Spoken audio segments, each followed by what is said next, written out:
श्री स्वामी समर्थ.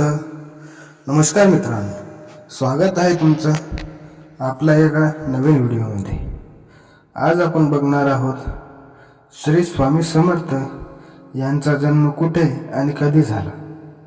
त्यापूर्वी चॅनलवर नवीन असाल तर चॅनलला सबस्क्राईब करून कमेंटमध्ये श्री स्वामी समर्थ नक्की लिहा. चला तर बघूया.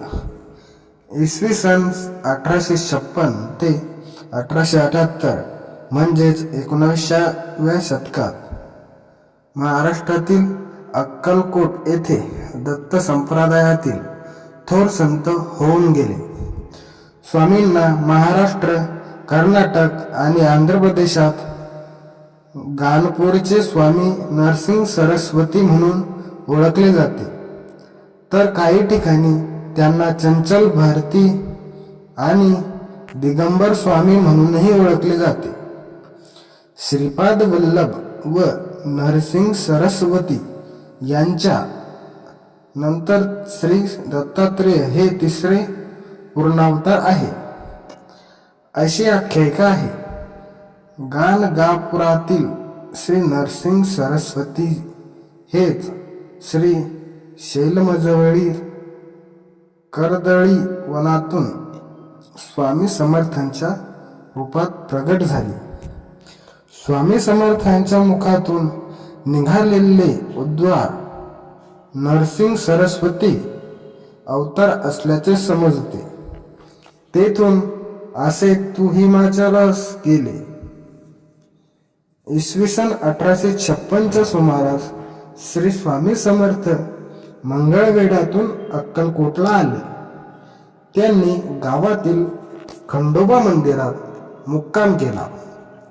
तो दिवस चैत्र शुद्ध द्वितीया शके 1778 अनल नाम संवत्सरे दिनांक 6/4/1856 होता.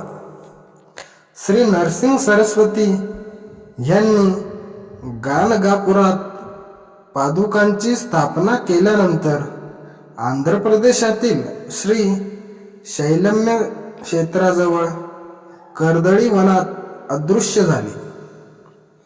300 वर्षे कठोर तपश्चर्या करत असताना मुंग्यांनी त्यांच्यावर वारूळ केले. एके दिवशी एक लाकूडतोड्या त्या वनात लाकूड तोडीत असताना त्याच्या हातून कुऱ्हाड निसटून त्या वारुळावर पडली. कुऱ्हाड वारुळावर पडताच त्यातून रक्ताची धारा उडाली.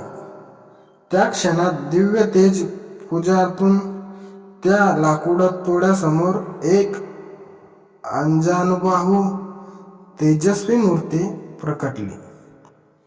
ते अक्कलकोटचे स्वामी समर्थ असे. आपल्या हातून एक महापुरुष जखमी झाल्याचे समजल्यावर त्याला दुःख व भय वाटू लागले.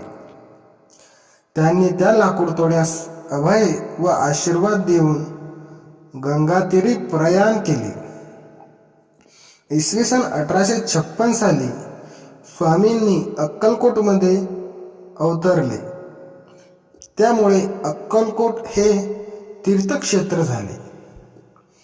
स्वामींनी श्री क्षेत्र त्र्यंबकेश्वर येथे शेगावच्या श्री गजानन महाराज आणि शिर्डीचे श्री साई महाराजांना दीक्षा दिली.